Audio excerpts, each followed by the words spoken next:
It began on a quiet summer afternoon in Palm Bay, Florida, in 1987. A family trip by the lake, sunlight on the water, a boy's laughter echoing through the trees. Then, in the span of a heartbeat, the sound was gone. No splash, no scream, no trace. Only a small red boat drifting toward the reeds, its rope untied. For days, search teams combed every inch of Silver Pine Lake, but the water gave nothing back. How does a child vanish in plain sight?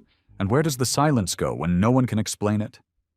The Halley family lived in Palm Bay, a small town built between flat pine woods and the wide Atlantic. Mark Halley, 35, worked as an electrical engineer for the local power company. He was steady and methodical, the kind of man who checked every lock twice before bed and marked appointments on the same wall calendar each year. His wife, Carol, taught music at an elementary school. She had a soft voice and an old piano in their living room that she played in the evenings, her tunes drifting through the house like something fragile. Together they had one son, George, born May 1981, who filled their quiet home with the soft noise of questions. George was 6 that summer, a small boy with brown hair that turned gold in sunlight. His mother said he could sit still for hours if there was water nearby. He liked to line up pine cones, collect leaves, and fold paper boats that he would launch in puddles after the rain. Neighbors often saw him sitting on the curb, tapping his fingers on his knees, staring at the clouds as if he was waiting for them to speak back. He wasn't shy, but he was quiet, the kind of child who listened more than he talked. That July, Mark decided to take the family camping at Silver Pine Lake, a secluded park 2 hours north of Palm Bay.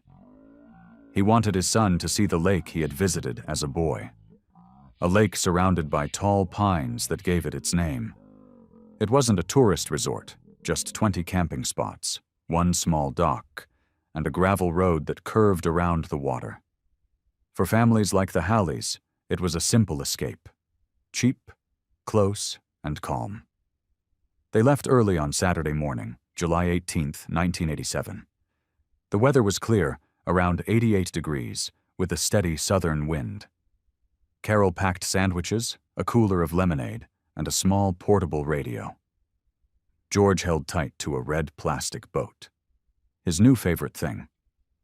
Mark had bought it just a week earlier at the hardware store, saying, "Every boy needs something that floats." It was small, made for shallow water near shore, and came with a nylon rope for safety. They reached Silver Pine by late morning. The campground was half full, families cooking, kids skipping stones, a few men fishing from the dock. The lake itself was quiet, smooth like glass, with reflections of the pine trees shimmering across its surface. They chose a spot close to the water, between 2 other campsites, and pitched their tent. Mark tied the red boat to a wooden stake just a few feet from the edge. He tested the rope twice before letting George climb in. "You can sit inside," he told him, "but don't untie it unless I'm here." The boy nodded. Carol smiled, taking a picture of them with her camera. Mark kneeling, the boy in his red shirt sitting proudly inside his small boat, water glimmering around them. The rest of the day passed slowly. Around noon, they ate sandwiches and chips under the shade. Other campers' radios played country songs. The air smelled of grilled meat and sunscreen. Mark took the boat out once, rowing in a short circle close to shore, while George laughed at the splash of oars. They came back within minutes. Nothing unusual, nothing remarkable. Just a family enjoying a calm summer afternoon. At around 3 p.m., Carol left for the restroom up the path, about 200 feet away. Mark stayed behind, unpacking firewood from the car and preparing for dinner. George sat on the shore, poking the wet sand with a stick, the red boat bumping lightly against the waterline. The sun reflected sharply off the lake. The only sound was the soft tap of rope against wood. At approximately 3:45 p.m., according to later police records, Mark turned to place a bundle of wood near the tent. When he looked back, less than 2 minutes later, the boy was gone. The space where George had been sitting was empty. The rope that held the boat was loose, drifting in the shallow water. The small red boat was floating 10 or 15 feet from shore, unmanned. Mark called out once, then again louder. "George!" No reply. He waded into the water, pulled the boat back, and looked around. There were no footprints leading into the trees, no splash marks, no cry for help. The ground was soft but undisturbed. The air was still. He ran up the trail toward the restroom, calling for Carol. When she appeared, confused and carrying a towel, he pointed to the empty shoreline. "He was right there," he said. "I just turned around for a second." Carol's face went white. Together they searched the nearby area, the tent, the parking lot, the picnic tables. Nothing. By 4:10 p.m., other campers joined the search. A fisherman crossed the dock to help. A woman ran to the ranger station to call for authorities. The Halley parents kept circling the same 50 yards of shore, voices cracking. One camper said he'd seen the boy earlier, sitting by the boat, but nothing after that. No one had heard a scream, no splash, no car leaving the park. At 4:30, a park ranger arrived. He asked Mark to stay put while officers combed the woods. Within the hour, deputies from the Lake County Sheriff's Office reached the site. They taped off the immediate area, marking footprints, tire tracks, and distances with yellow stakes. Witnesses were asked to remain for statements. Divers were requested before sunset. Carol sat by the picnic bench, holding George's blue towel. Mark refused to sit. He kept walking from the tent to the lake, and back again, repeating the same sentence under his breath. He was right there. Around 6 spark, the divers entered the water. The lake's center was only about 12 feet deep, visibility low, the bottom layered in weeds. They searched in slow, measured sweeps, but found nothing. No clothing, no sign of struggle, not even a dropped toy. Above the water, the campground had gone silent. The other families watched from a distance, their fires unlit. At sunset, the red boat sat upside down on the sand. Its rope was cleanly untied, not torn. The wind had shifted inland, meaning anything adrift should have come toward the shore, not away. The ranger noted the details, writing them into his small notepad, while the sheriff ordered the area to be closed overnight. By 9 p.m., floodlights were set up along the dock. Helicopters flew low once before returning to the nearest airfield. Dogs traced the scent around the edge of the camp, but every trail stopped at the same place, the water's edge. Carol refused to leave. She sat by the lake through the night, her eyes fixed on the dark surface. A deputy offered her a blanket, but she didn't respond. Mark stood beside her, silent. The lake was perfectly calm, reflecting the lanterns in thin, trembling lines. When dawn came, the search resumed. Boats fanned out in every direction. Volunteers moved through the forest with long sticks, prodding the ground. Reporters began to arrive, taking pictures from behind the police line. The air smelled of damp pine and gasoline, but the water remained empty. And from that afternoon in July 1987, no one ever saw George Halley again. By dawn the following morning, Silver Pine Lake was no longer a quiet campground, but a scene sealed by yellow tape. The air smelled faintly of gasoline and pine needles as patrol cars lined the dirt road. Deputies from the Lake County Sheriff's Department moved with quiet precision, their boots sinking into the soft sand. The search had entered its second day, and what began as a family emergency was now a coordinated investigation.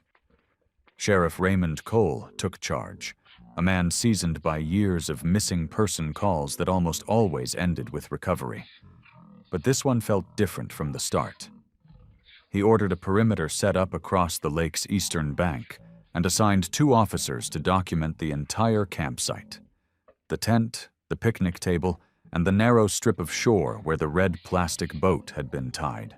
By 6:30 a.m., the first helicopter arrived, hovering low, its blades scattering mist across the water.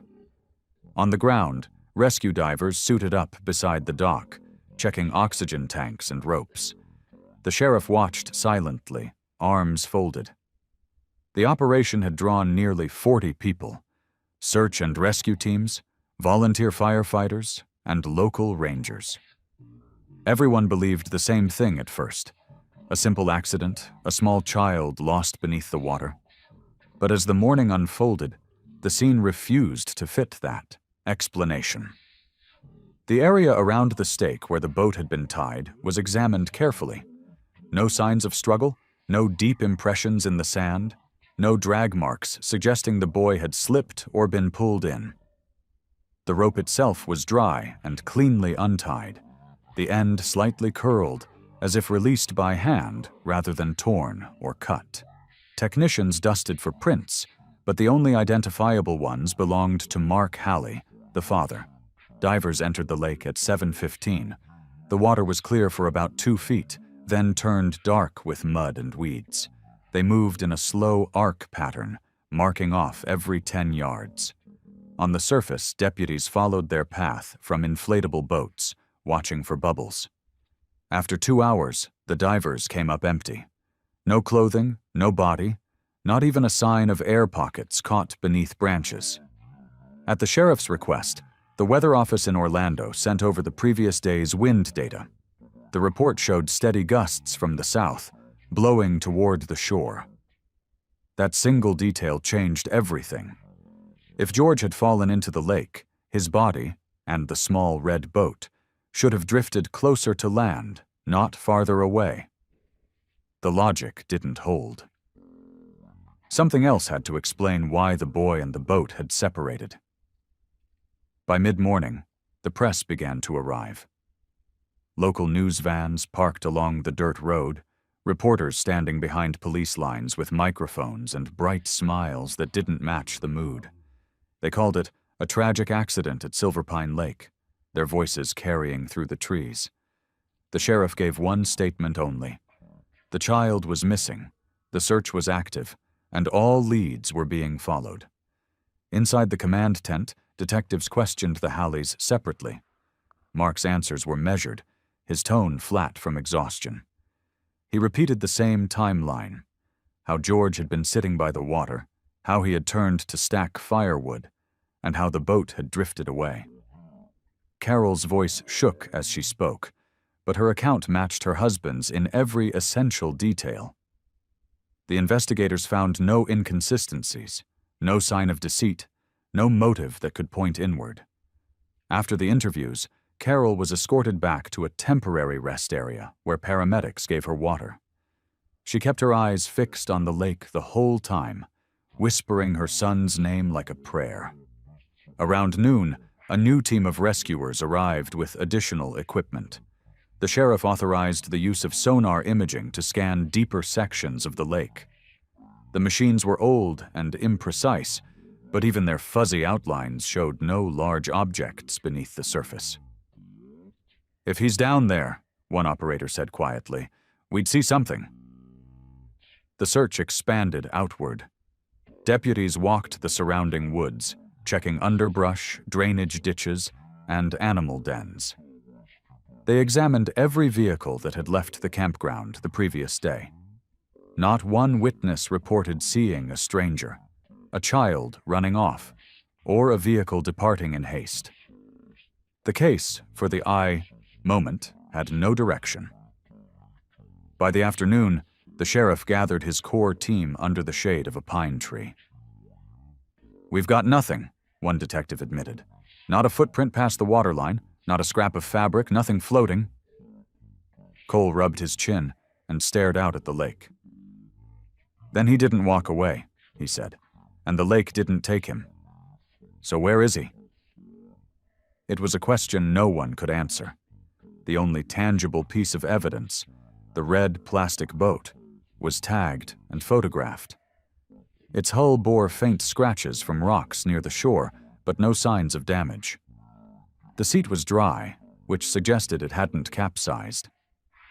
The rope attached to the bow was roughly 3 feet long, and the knot at its end had been pulled free cleanly, as if by deliberate hands. Forensics took samples, though the likelihood of prints surviving on that surface was slim.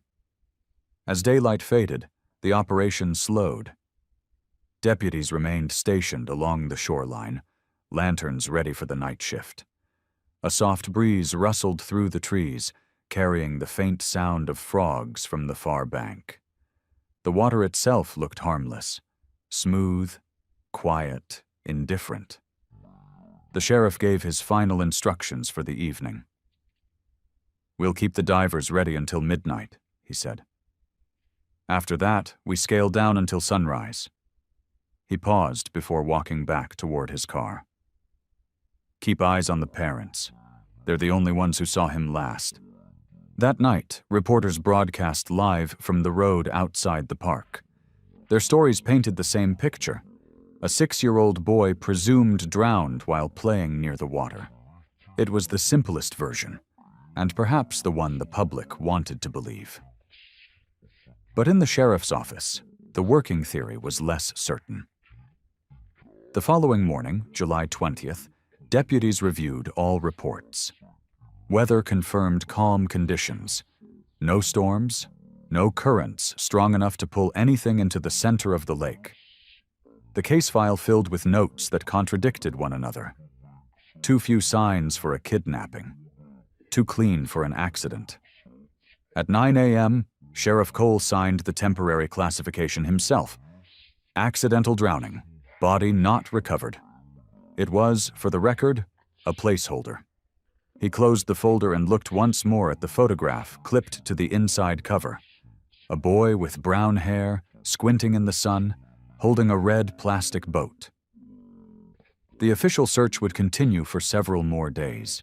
But in truth, the moment he signed that page, the case had already begun to drift toward silence. And in the report's final line, written in blue ink that had slightly bled through the paper, he added 6 words that summarized the entire investigation so far. No witness, no struggle, no body. When the official search ended, Silver Pine Lake fell quiet again. The rangers packed away their tents and buoys. The last rescue boat left just before dawn on July 27th, 1987. For weeks after, locals drove by to look at the taped-off entrance, whispering as if the place itself might hold the answer. But there was nothing more to see. Just still water, a few wilted flowers left by strangers, and the hollow echo of a child's name that no longer carried across the wind. The Howley family returned home that week. Their neighbors brought casseroles, offered prayers, said all the things people say when words aren't enough. Mark barely responded. He went back to work at the power company after 3 weeks, but coworkers said he stared through them, doing his job in silence. Carol stopped going to church. She sat at the piano some evenings, pressing the same note again and again until her fingers went numb. On her classroom wall, the seat where George's picture had hung was left blank. The sheriff's office kept the file open for 3 months before closing it under the label, "Presumed accidental drowning. Body unrecovered." It was not a verdict, only a placeholder for a truth that refused to show itself. The red boat remained in evidence storage, tagged and sealed in plastic. It was the only physical trace left of the day the lake went still. In the following months, rumors spread. Some said a drifter had been seen nearby, a man with a pickup truck who vanished the same weekend. Others spoke of sinkholes or hidden currents at the lake's center. The sheriff checked each claim, but none held weight. By winter, the calls stopped. The town moved on, but Carol did not. Each year on George's birthday, she mailed a letter to the Lake County Sheriff's Office, asking if there had been any news. The replies were always the same. No new information at this time. By 1990, her handwriting had grown shaky and her letters shorter. Mark tried to believe what the report said. He told himself their son had fallen, that the water had simply taken him somewhere unreachable. But some nights, when he couldn't sleep, he would drive back to Silverpine, sit by the gate, and stare at the line of trees. The lake had been closed to the public since 1989 due to low attendance and funding cuts. The wooden dock had started to rot, boards pulling loose one by one. The red "No Entry" sign faded under the Florida sun. In 1992, the case briefly flickered back to life. A new deputy named Frank Rhodes had been assigned to review unsolved files for the county.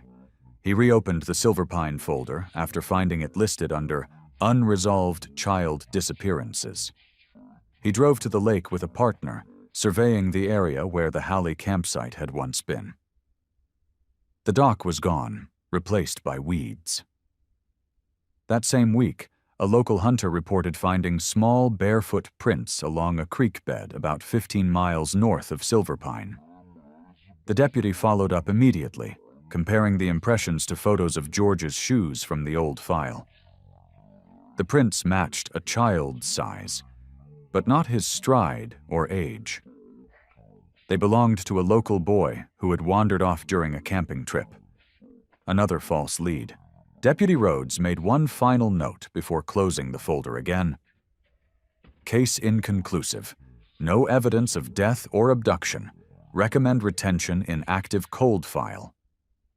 By then, the Halleys had left Palm Bay. The house on Larkspur Drive was sold to a young couple who never knew its story. Carol and Mark moved separately. She to her sister's home in Jacksonville, he to a small apartment near Orlando. They didn't divorce right away, but by 1994, the distance between them was permanent. Grief had become a third presence in their marriage, silent but heavy, filling every space between words. In 1996, a storm swept through central Florida, tearing down trees and flooding the Silverpine area. When rangers returned afterward, they found the campground half destroyed. The dock had collapsed into the lake, and several old cabins had been crushed by fallen pines. The county decided not to rebuild. Silverpine was officially decommissioned that year. What remained of the lake became private property, fenced and overgrown. Still, the case lingered. Every few years, a journalist researching Florida's unsolved mysteries would stumble upon the name George Halley. A short article might appear in a weekend edition. Boy lost at lake still unfound after 10 years. Readers would glance at the headline, shake their heads, and move on.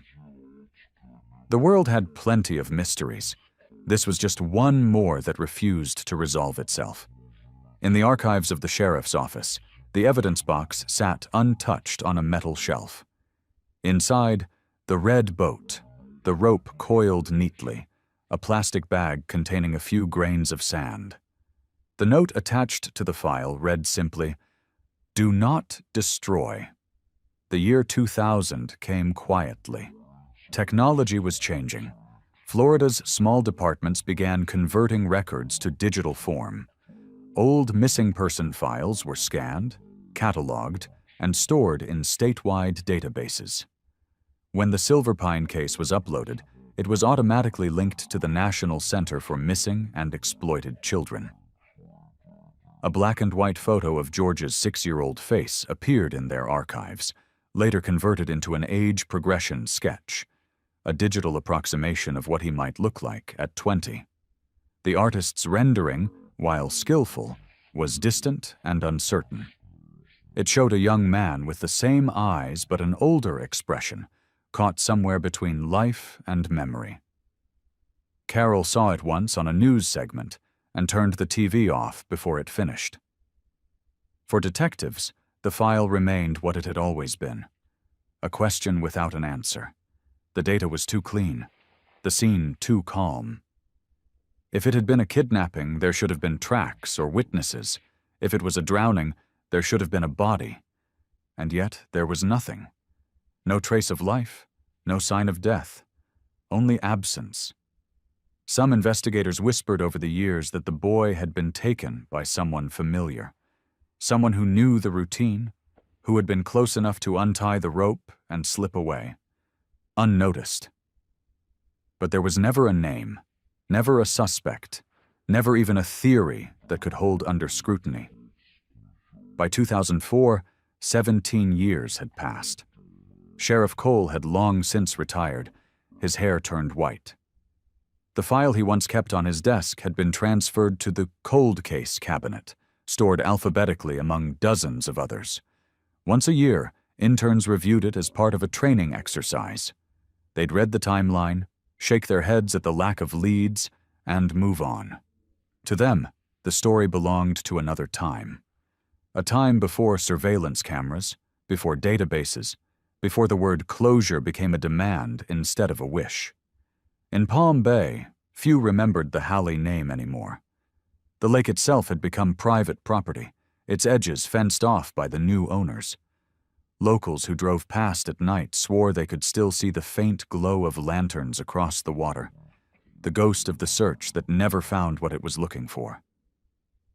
And somewhere, in a storage room cooled by humming fluorescent lights, the file sat waiting, paper turning yellow, photographs fading, the small red boat sealed in plastic. 18 years had passed since a 6-year-old boy vanished in the quiet heart of Florida. The world had moved on, but the evidence never had. It stayed still, as if holding its breath, waiting for something. A mistake, a coincidence, a fragment of truth to bring it back to life. No one knew that the spark would come not from the lake or from memory, but from a single drop of blood. 18 years had passed since the boy vanished from Silver Pine Lake. The file sat dormant in a metal drawer, its pages yellowed and corners curled from humidity. For the Lake County Sheriff's Department, the case of George Halley, missing child, 1987, had become a formality, one among hundreds of unresolved disappearances from the 1980s. No new leads, no sightings, no phone calls, only the same questions echoing in silence.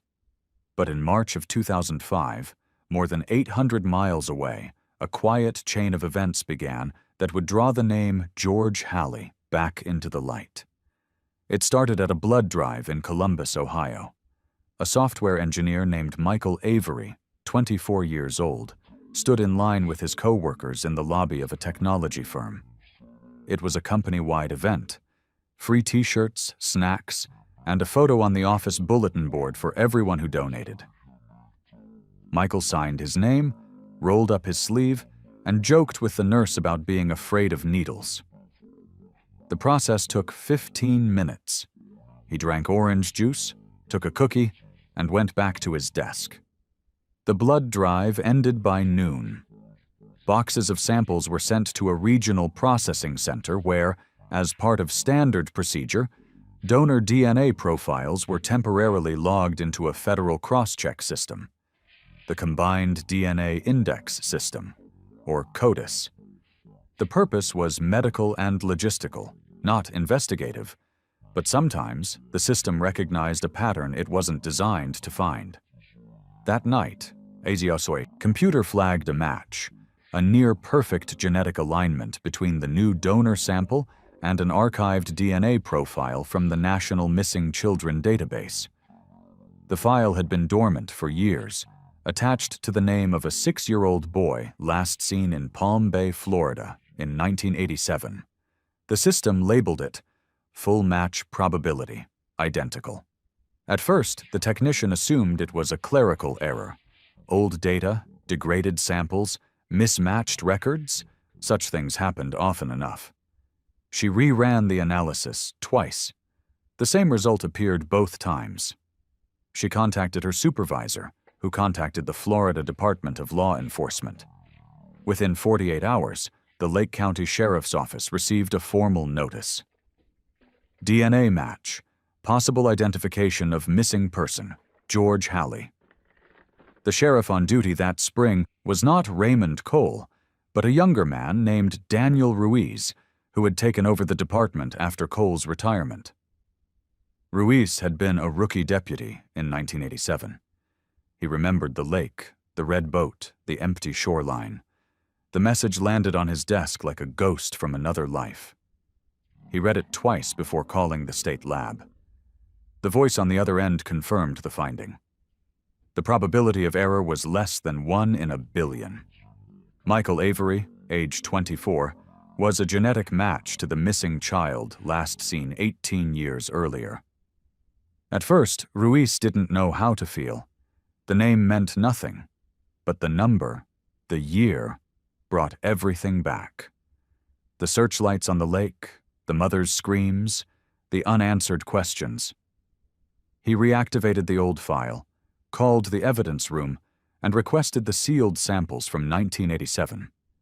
The original DNA reference from Mark and Carol Halley, stored for decades, was retested. The results were identical. The blood from Ohio belonged to their son. The next step was verification. Florida investigators reached out to Ohio authorities, who in turn contacted the young man listed as Michael Avery. They found him easily. He lived in a modest apartment downtown, paid his taxes, and had no criminal record. By all accounts, he was ordinary, a hard-working man with a quiet manner and few close relatives. When detectives from Columbus arrived to speak with him, Michael appeared more confused than concerned. He agreed to answer questions, thinking it was some mix-up with his donation form. The conversation began simple: birthplace, family, documents. But each answer only deepened the mystery. Michael's official birth certificate listed him as born in 1983 in Albany, New York. His mother was named Linda Avery. His father was unknown. When asked for hospital records, he said they had been lost in a house fire when he was a child. He had no photographs of himself before age 9. His earliest memory, he said, was of living in upstate New York in a small yellow house with his mother. When told that his DNA matched a missing child from Florida, he laughed nervously. "That can't be, right?" he said. "I've never even been to Florida." But when detectives showed him an aged photo of George Halley, a boy with brown hair and a red shirt standing near a lake, his expression faltered. "I don't remember that," he whispered, "but that boat looks familiar." Within a week, the Florida and Ohio departments coordinated a joint investigation. Linda Avery, now in her 50s, was brought in for questioning. She lived in a quiet neighborhood outside Syracuse, working part-time at a pharmacy. When asked about her son's early years, she repeated the same story. She had adopted him informally from a friend who couldn't keep him, sometime around 1992. There were no legal papers, no court filings. "It wasn't official," she said, "but he was mine." Investigators pressed her on details. Who was the friend? Where had the exchange taken place? She hesitated, then said she couldn't remember the name. The man had told her the child's parents had died in an accident. He needed someone to care for the boy temporarily, and she had agreed. He gave her a box of clothes, a few toys, and a small backpack with the initials GH stitched inside. Detectives searched her home that same day. In a box stored in the attic, they found a pair of small sneakers, a faded photo of a child on a beach, and a paper tag with the name Halley written faintly in pen. All items were collected and sent for testing. DNA from the shoe's insoles matched the same sample from the 1987 case. It was enough for the state to act. The Lake County Sheriff's Office formally reopened the Silver Pine investigation as a criminal case, suspected child abduction, and identity concealment. When the news broke, it spread fast. Headlines read, "Missing Florida boy found alive after 18 years." The story appeared on every major network, painted as a miracle, a lost child rediscovered through science. But behind the headlines, investigators were less certain of what kind of miracle it truly was. Linda Avery was taken into custody for questioning, though she was not charged immediately.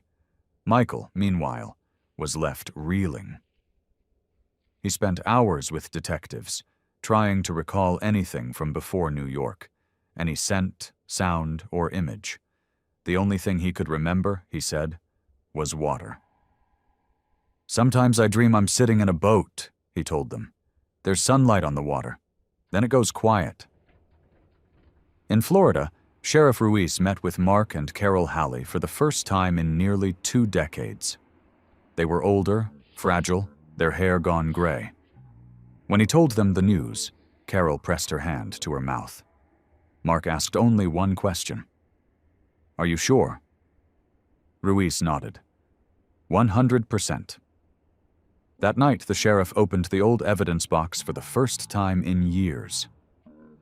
Inside lay the red boat, its color faded but still intact, and the rope coiled beside it. He placed the box on his desk and stared at it for a long time. The object that had once symbolized a loss now represented a return, a beginning to a story that had never truly ended. Still, questions lingered. Who had taken George? How had he ended up with Linda Avery? And what had happened in the hours after he vanished from Silver Pine Lake? Those answers would take months to unravel.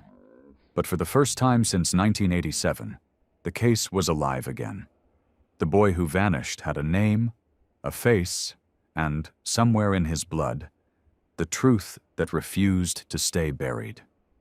The week after the DNA match became public, the story spread across the country. For the first time in nearly 2 decades, the name George Halley appeared in headlines again, this time next to the phrase, "found alive." Morning shows called it a miracle.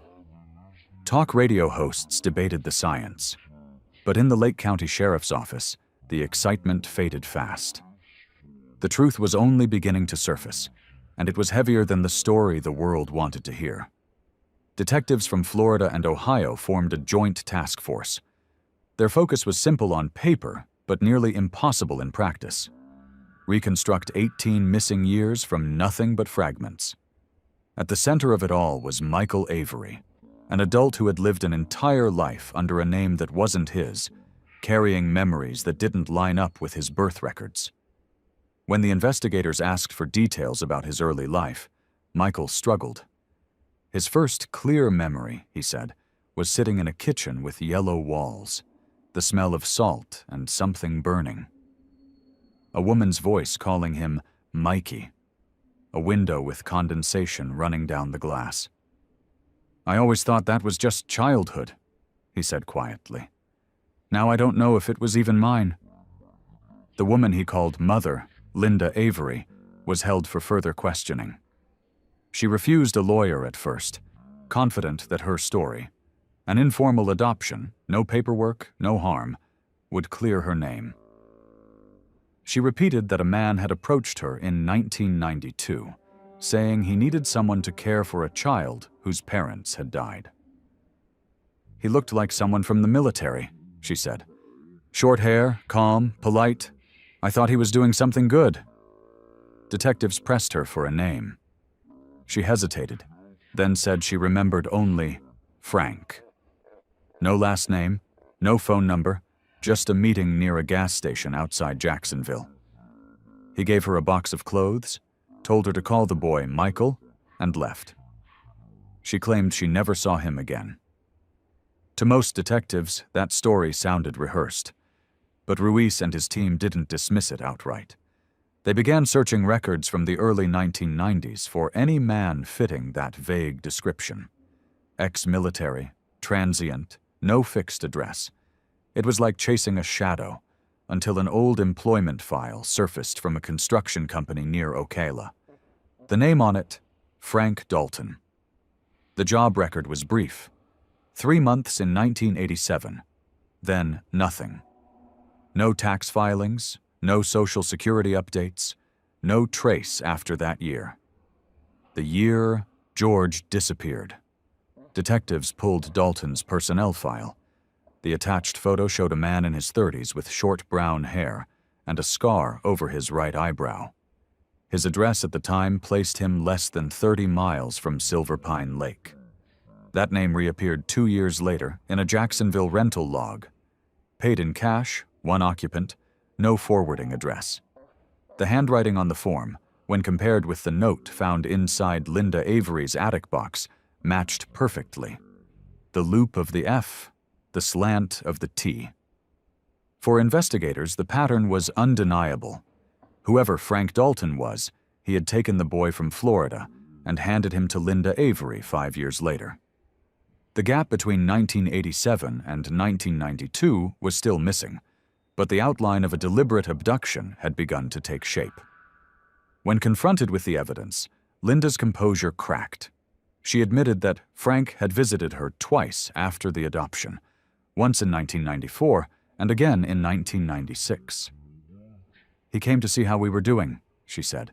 "He brought money. He said it was to help me raise the boy." When asked if she'd ever questioned him about the child's origins, she lowered her eyes. "I didn't want to know." The financial records confirmed 2 unexplained deposits into her account during those same years, both from out-of-state banks that later closed.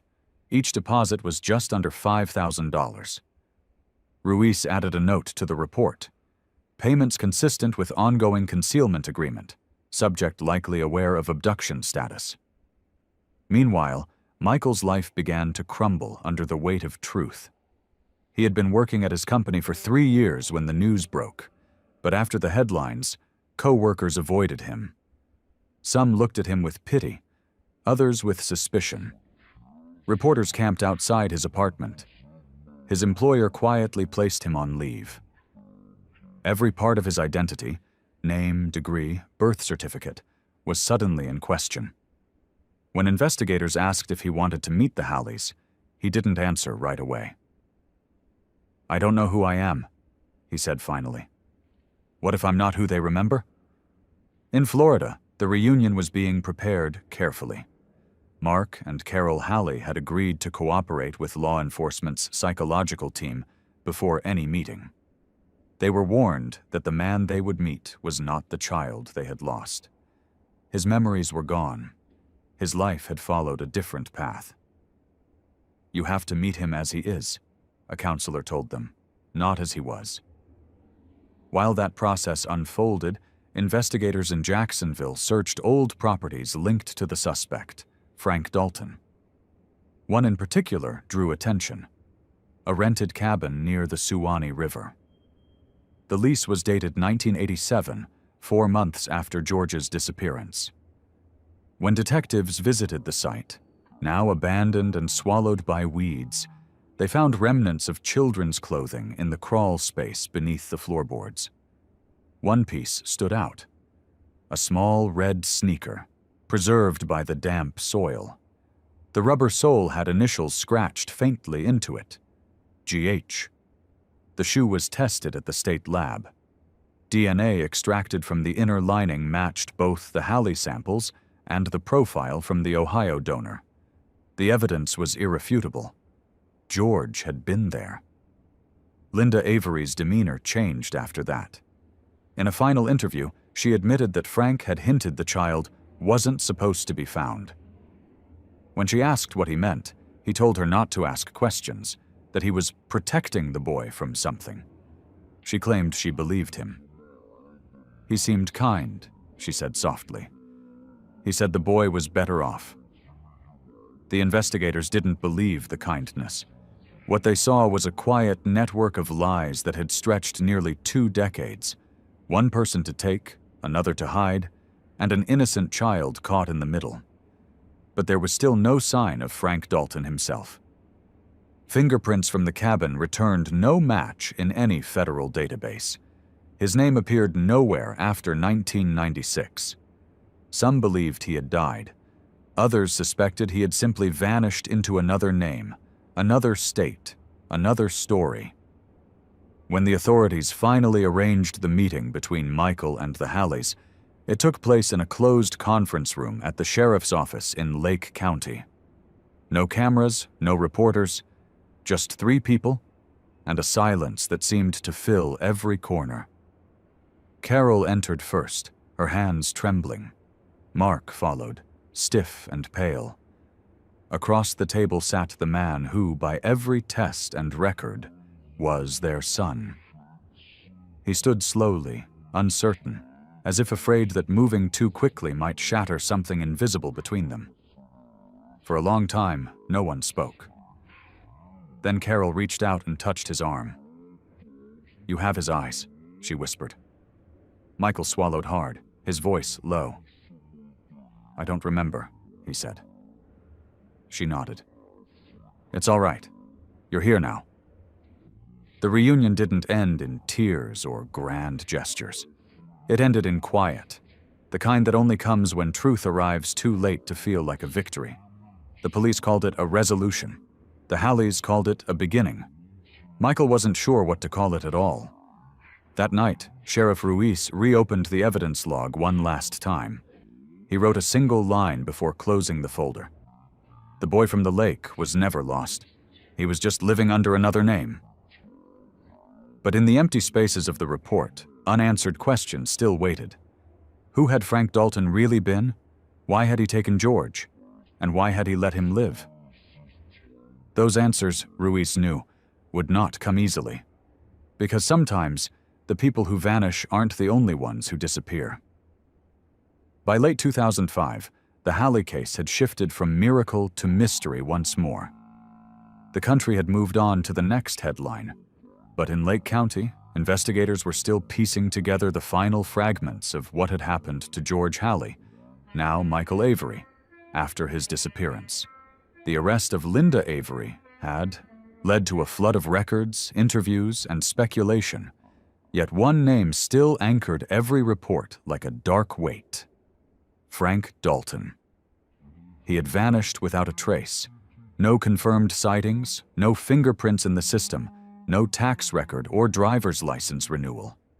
For months, detectives worked under the assumption that Dalton was dead. Then, in October, the FBI received an unexpected tip from Texas. A retired motel owner in Beaumont claimed that years earlier, a man named Frank D. had stayed there long-term with a small boy, paying in cash and giving no last name. The dates matched 1988 to 1989. Investigators suspected Dalton had been using a network of assumed names. A background check revealed that a Francis Day, matching his approximate age, had applied for a mechanic's license in New Mexico in 1991. When authorities located the facility, the record listed him as deceased, 1998, cause of death, traffic accident. But the body had been cremated before any identification could be verified. There were no fingerprints, no DNA sample preserved. Whether that man had truly been Dalton, no one could say. The case against Linda Avery, however, moved forward. She was charged with obstruction of justice, falsification of records, and unlawful adoption. Her defense argued she had acted out of compassion, not malice, that she had given a home to a boy who had already lost his family. But the prosecution presented the evidence of the hidden payments, the falsified documents, and the shoe from the cabin by the Suwannee River. She may not have taken him, the district attorney said, but she kept him hidden long enough to bury the truth. The trial was not televised. Carol and Mark Halley sat through every session, quiet, composed, their hands clasped in the gallery. Michael, George, attended only once, at the request of the court, to confirm his identity. When asked by the judge if he recognized the woman who had raised him, he said softly, "She's the only mother I remember." The courtroom fell silent. In the months that followed, the case became the subject of national debate. Was Linda a criminal, or just another victim? How had a man like Frank Dalton been able to take a child and disappear so completely in the modern age? Federal agencies reviewed child protection protocols from the 1980s, citing the case as evidence of how easily an identity could be rewritten before digital systems connected the states. But for Sheriff Ruiz, the unsolved part of the story haunted him most. He spent nights in his office rereading the file, trying to fill in the missing 5 years between 1987 and 1992. Somewhere in that gap, a 6-year-old boy had been moved from one state to another, kept hidden, renamed, and given a new life. Why? There was no ransom, no revenge, no connection between Dalton and the Halleys. It wasn't a typical kidnapping. For Michael, adjusting to the truth was harder than anyone expected. The Halleys invited him to stay in Palm Bay for a while, to relearn his roots, to see the place where his life had begun. He agreed, though the first days were strange and heavy. The lake was smaller than he imagined, the trees shorter, the red earth faded. He stood by the waterline one afternoon, alone, holding the small plastic boat retrieved from the evidence box. It was still intact after 18 years, the rope still coiled. He set it gently on the surface of the water and watched it drift for a moment before it turned and floated back to shore. Time softened the story, but it never erased it. For the world, the case of George Halley became a headline, long forgotten. For those who lived it, it was a quiet echo that never left the room. Michael, now in his 40s, built a steady life under his real name. He moved to Tampa, worked as a systems technician, kept few friends, and stayed away from cameras. Sometimes he visited his mother, Carol, on weekends. They sat by the water, not speaking much. Silence had become their way of remembering. Mark passed away in 2012. His obituary mentioned one line about the son who came home after 18 years. Carol kept the newspaper folded beside the piano. She still played sometimes, softly, as if the sound could fill the spaces that time had taken. When asked once by a journalist why he never sought therapy for what happened, Michael said, "Because I don't remember being lost. I only remember being found." It wasn't denial. It was survival. Linda Avery lived quietly after her release. She never saw Michael again. Before she died in 2018, she left a sealed letter addressed to him. It contained only one sentence. "I never meant to steal your life, only to give you one." The red toy boat was placed in a glass case at the small museum near Silver Pine Lake, one artifact from a story that still makes park rangers lower their voices when they tell it. Each spring, Carol visits the plaque under the cypress tree. She wipes the dust, replaces the faded flowers, and stands for a while before whispering the same words. "You came back, that's enough." And when she leaves, the lake ripples gently, as if answering her. The case of George Halley closed on paper long ago, but its truth remains in quieter places, the kind that don't make headlines, the kind that remind us not every disappearance ends in loss. Some end in rediscovery, fragile but real, like a reflection returning to still water after a long storm. Because sometimes what's gone doesn't stay gone. It just waits for someone to look again. Thank you for watching and for following this story to its quiet end. Where are you watching from?